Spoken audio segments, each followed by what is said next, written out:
Saudara pendengar di segenap penjuru tanah air, selamat bergabung dengan Lumen Indonesia. Lumen Indonesia siap melayani Anda setiap hari.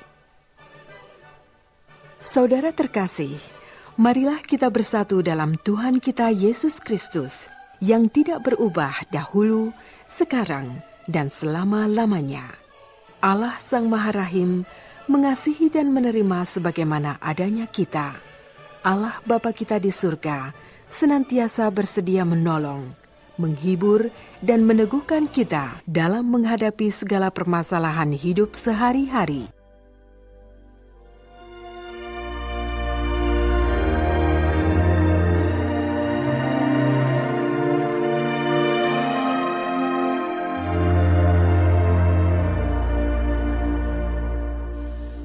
Saudara-saudari, marilah kita mendengarkan renungan dengan judul Yesus, Sang Pembuat Mujizat.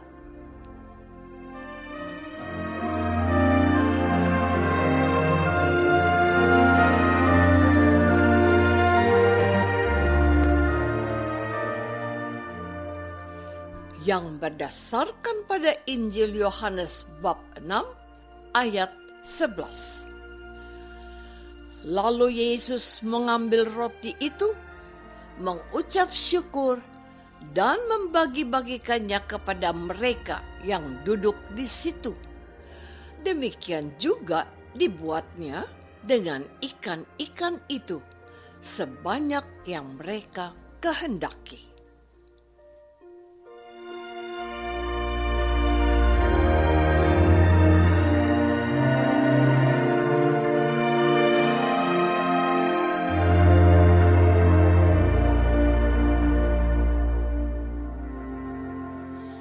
Dalam nama Bapa dan Putra dan Roh Kudus. Amin. Saudara-saudari terkasih dalam nama Tuhan Yesus Kristus. Injil Yohanes bab 6 diawal dengan cerita Yesus yang memberi makan kepada 5.000 orang. Dan kisah Yesus memberi makan 5.000 orang sungguh menarik karena beberapa alasan. Pertama, kisah itu ditulis oleh keempat pengarang Injil. Hal ini menggambarkan betapa pentingnya kisah Yesus memberi makan kepada 5.000 orang. Kedua, kisah ini menunjukkan kepada kita bahwa Yesus tidak hanya peduli dengan keselamatan dan kehidupan rohani kita. Yesus tidak hanya berbicara tentang Allah. Sebaliknya, Yesus juga peduli dan mengerti kebutuhan jasmani kita. Yesus tidak ingin kita haus dan lapar. Sebab dalam keadaan haus dan lapar, kita sulit untuk melakukan suatu pekerjaan. Bahkan dalam keadaan lapar, kita sulit untuk mendengar sesuatu, termasuk hal-hal yang suci dan kudus. Ketiga, Yesus mengarahkan para muridnya untuk bertanggung jawab terhadap nasib manusia. Yesus tidak mau para murid dengan mudah lepas tangan, tidak mau sibuk dan tak mau repot mengurus nasib ribuan orang yang setia bersama Yesus. Saudara-saudari terkasih, kisah mujizat di mana Yesus memberi makan 5.000 orang laki-laki memperlihatkan dua sisi yang berbeda. Pertama, sisi para rasul yang 100% adalah manusia biasa, sama seperti kita. Sebagai manusia, para rasul berpikir bahwa mereka tidak mungkin mampu memberi makan kepada 5.000 orang laki-laki, belum termasuk perempuan maupun anak-anak, yang semuanya dalam keadaan yang sangat lapar. Selain itu, tentu para rasul belum mempunyai pengalaman dalam memberi makan kepada orang-orang dalam jumlah ribuan. Dalam keadaan demikian, para murid sebenarnya sudah pusing dan tidak mampu melihat jalan keluar. Mata dan hati mereka sudah tertutup pada waktu melihat ribuan orang yang bisa saja membuat keributan dan masalah. Kedua, sisi Yesus yang berpikir luas, terbuka, dan mempunyai kuasa Tuhan.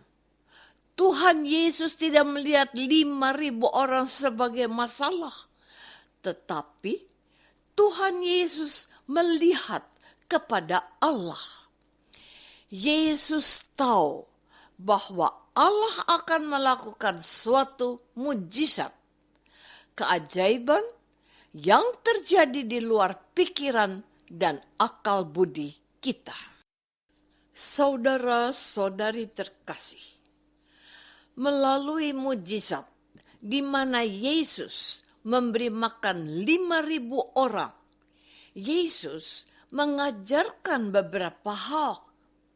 Pertama, pada saat mengalami masalah, kita jangan hanya terpaku pada masalah yang sedang kita alami. Meskipun kita mengetahui bahwa masalah yang sedang kita alami sangat sulit untuk menemukan jalan keluarnya. Sebaliknya, kita dengan segera dan tanpa menunda-nunda dengan kesadaran dan iman mengarahkan hati dan pikiran kita kepada Tuhan.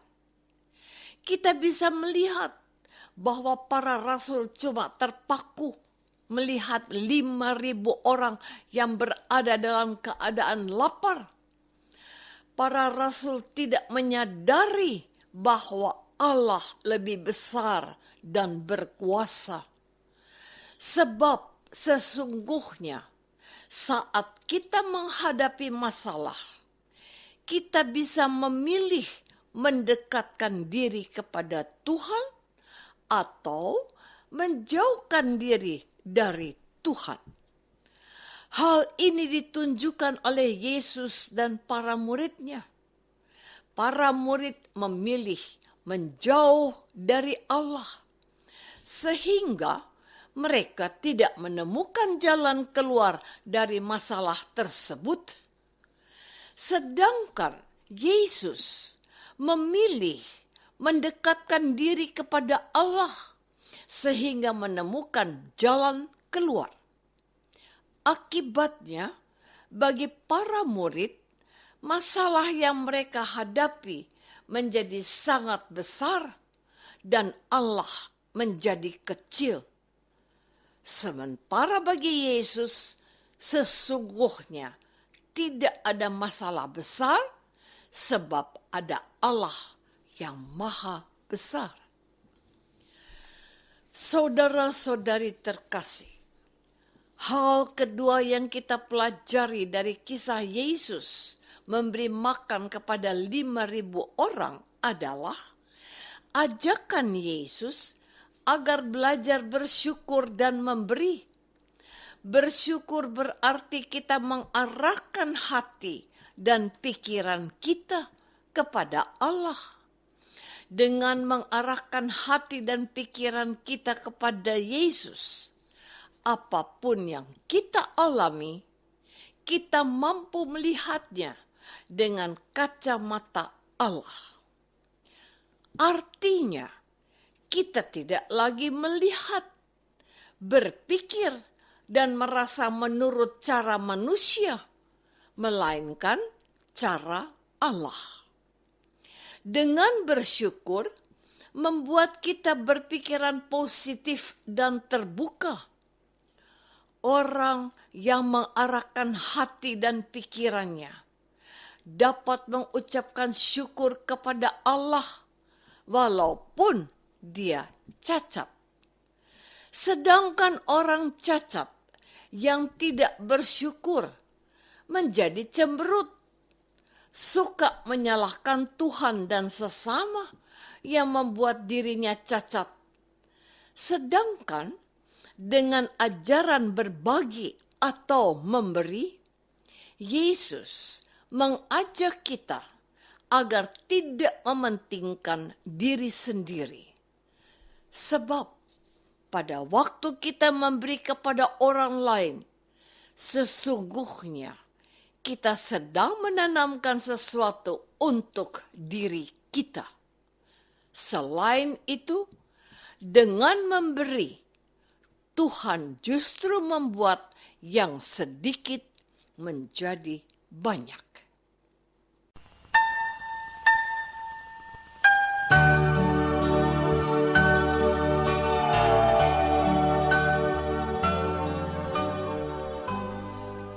Saudara terkasih, marilah kita masuk dalam saat hening sejenak untuk meresapkan renungan yang baru saja kita dengar bersama dalam kehidupan iman kita masing-masing.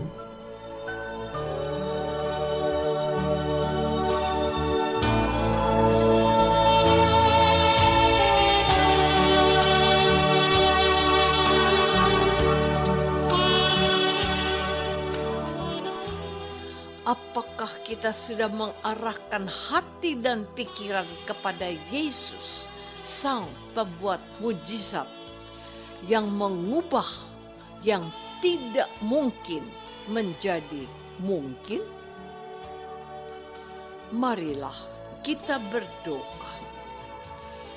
Tuhan Yesus Kristus, Engkau memberi makan 5.000 orang laki-laki, tidak termasuk perempuan dan anak-anak.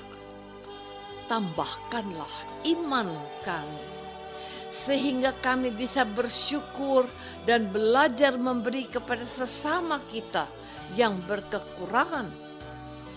Jangan biarkan kami jadi pribadi yang mudah putus asa.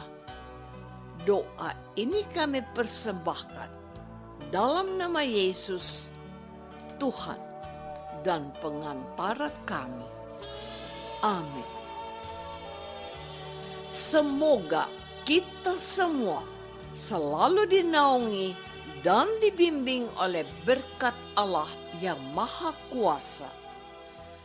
Dalam nama Bapa dan Putra dan Roh Kudus. Amin.